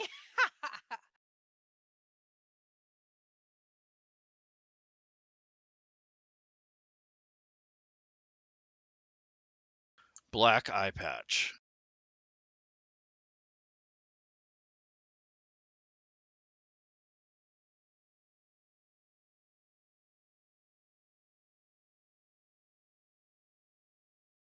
Eyes of menacing. I'm gonna guess that that's something to do with lets you see the future or something Hmm. for a minute. Yeah. So What does one it say? gold. I thought the eyes of a turtle says eyes of an eagle. You know me, I always see turtles everywhere I go.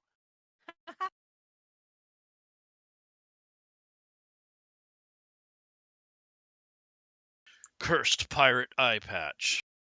It's worth And one gold. that came from the Dungeon Master's Guide, the Yep. original that you're Yeah. editing. Yeah. I just made my own now. So the cursed eye patch. Someone should make some cool nautical items that Oh yeah. people can use for when they get their salt marsh module. There are some good ones out there, and I have some in my library that deal Hmm. with ships and nautical stuff. So there's some stuff on the DM's Guild that would kind of loosely tie into that type of setting. Excuse.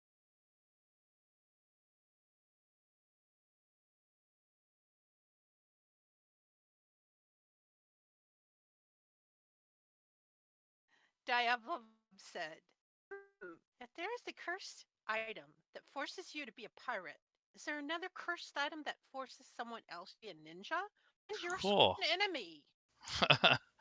So once tied and worn to the face and over the eye, the wearer cannot remove the eye patch.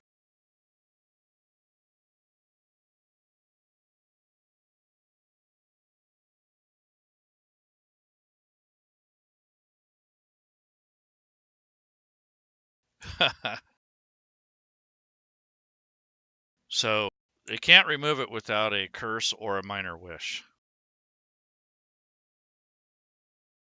What level is Wish Bell anyway? It's pretty Do you high. recall?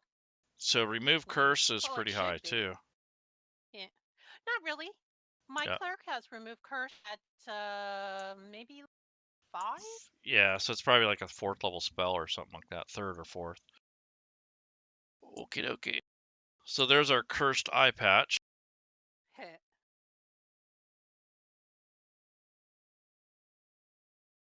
There we go. So that's a good enough treasure. The pirate booty.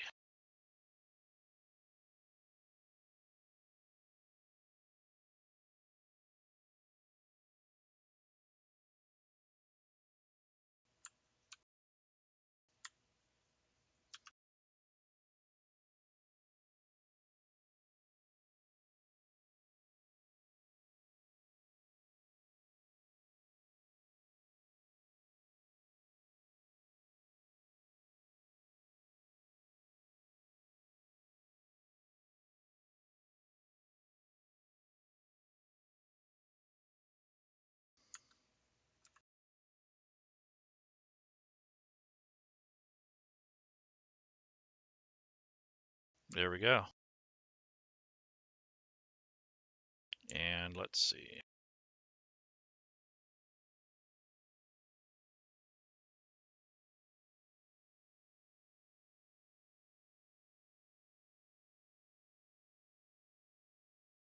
There we go.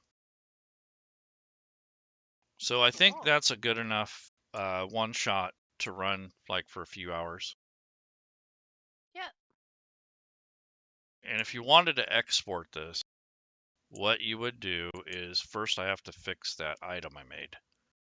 So here, I wouldn't leave that like that.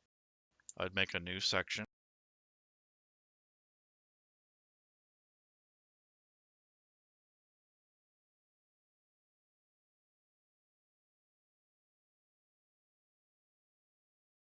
And I'd put the cursed eye patch in there. Okay, so to export all this work, I would first go to the library and remove all these sources.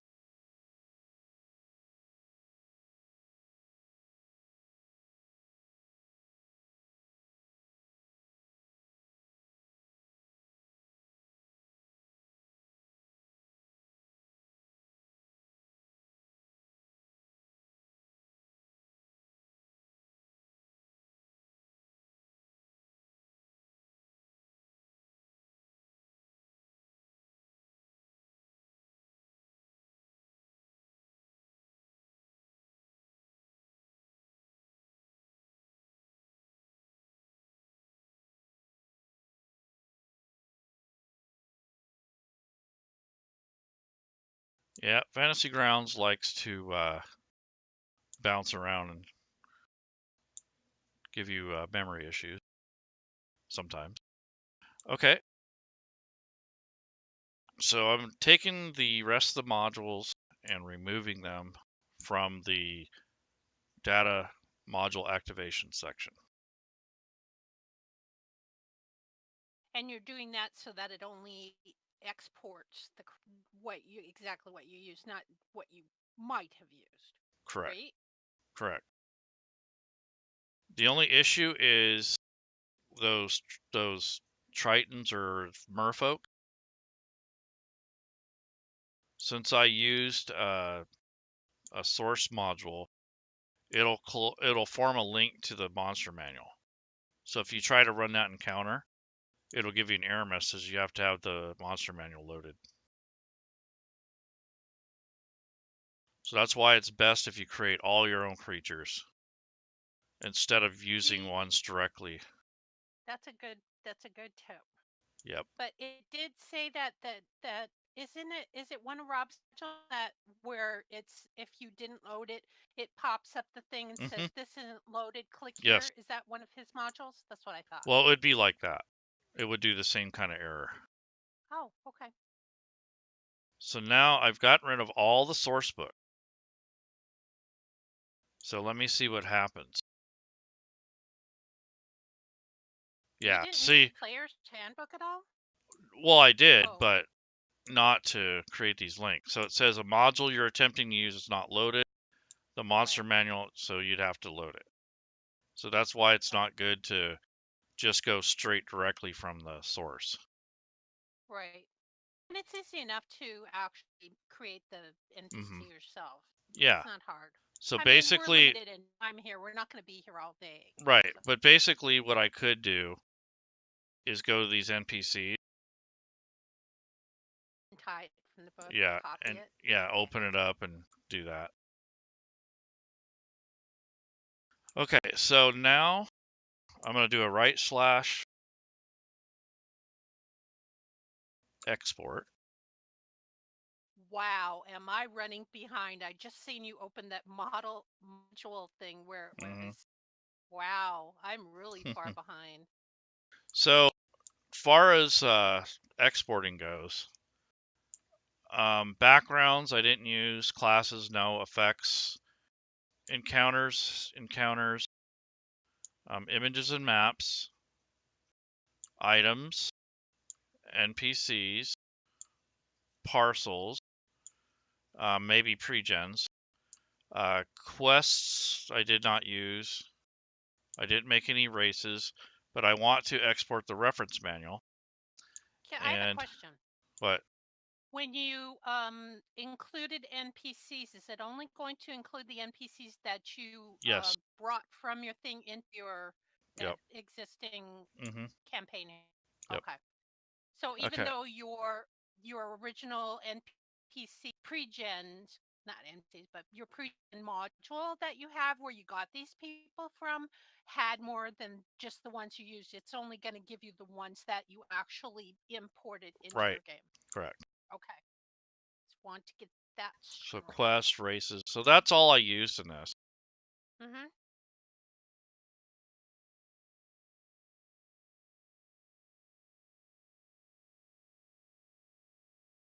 And what about, and if you had used any specific tokens, you dragged them into the body, Yes. correct? So yes, Okay. if you're going to use tokens, so that's another thing. Any of the tokens that I used in this module that came from the original source is going Mm-hmm. to be blank. So I'd have to Yeah, come up with my own right. tokens at this point. And you would just drag them into that Yep, bottom section. exactly. But I don't What does have that them say? I can't, it's so tiny, I can't read it. What does it say? aquatic. Export tokens or something? The very bottom. Yeah, exported tokens. Okay. Good to know.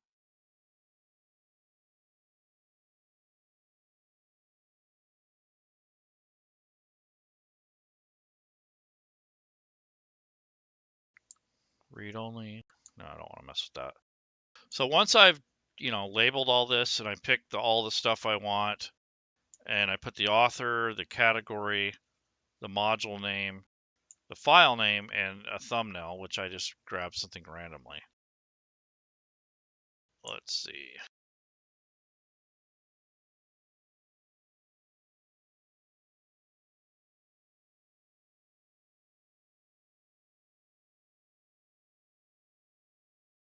See, now I'm just watching you type in the module Mm-hmm. export right now. I Wow. am so far behind. Mm-hmm.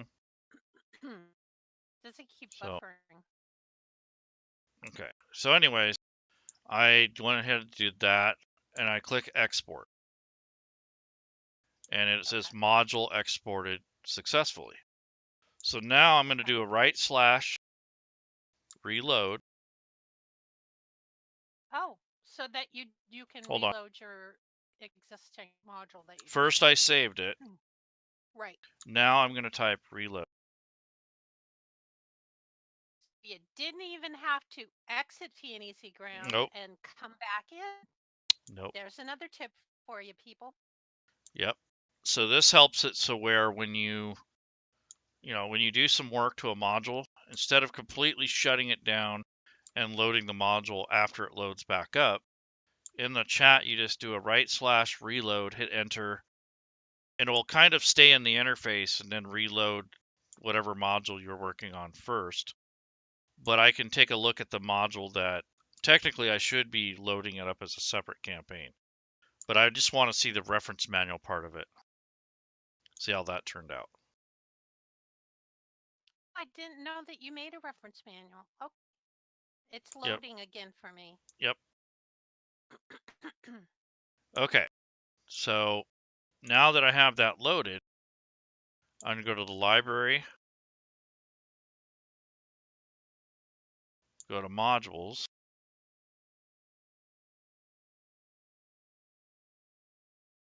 and drats.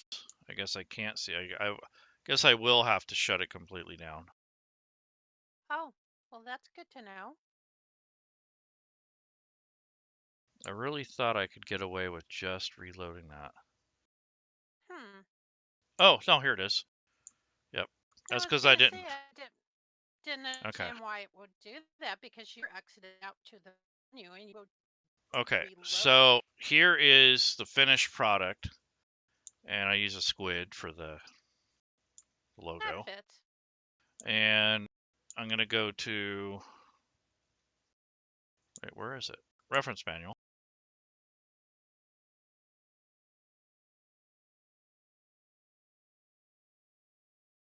So there's that. There are the actual work I did. There's the encounter I made. There's the aquatic rescue. There's that map, which I would not use unless Chris said it was okay. Right. And this too. hazard table, swimming. Yep. Yeah, if you're gonna Yep. use this, wouldn't you have to load your monster manual now so Mm-hmm. that that one thing would not Yeah, let's get see what in it there? does. Okay. Now Aquatic rescue. So you're the getting this tokens, reference manual with the author extension, by the way, if right. anyone doesn't know that already. Yep. So when I click that, it says you need the monster manual. Okay. If I click it again, it'll try to load the monster manual in the background, provided you own it, and then it will pop up the Right. encounter. So you want to unlink as much as you can and make things more custom to your campaign or your game. So instead of using Chris's maps, I would have used my own. I would have created all those encounters from scratch. You know, that's the way to go. Same thing with the Right. tokens. Let's see if those came through. So I guess they did. Huh. Interesting. Look at your pre-gens. I'm sure they didn't give you tokens for them. Probably not. So Well, let's they're not see. supposed to.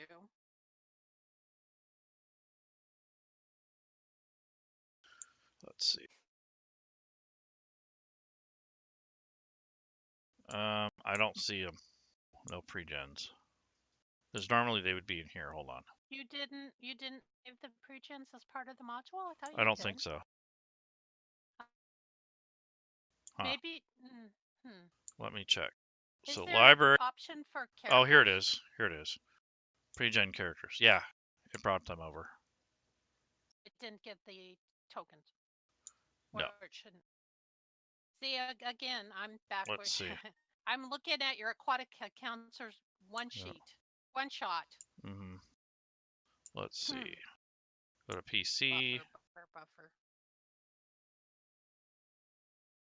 Yeah, it brought over the tokens. Because these are the ones that I It wasn't commissioned. supposed to. Well, these are the ones that I commissioned that I bought. So it's Right. not supposed to necessarily bring over the ones that come from Wizards of the Coast books, but the ones that come with that I assigned to these NPCs did come over. Okay. So, yep, all the stuff is in there. So Cool. that's how that works. Okay. So any questions in the chat? I don't see anything. Last thing I see is thanks for stopping in when I was saying hi to Dablo Bob. Did anyone else say something? Because if you did, my internet is bad and I can't see it. All right. I think we'll call it a wrap, Lady Shell. Hopefully you learned something and the community will learn something. And later I on, always learn something. I'm Thank you. going to upload this to the YouTube channel. Yeah. And I will let you decide where you want to put it. So, good night, everyone. Have a good weekend, and I will be seeing you guys more after I get done with my move. Bye bye. Bye, Bye bye.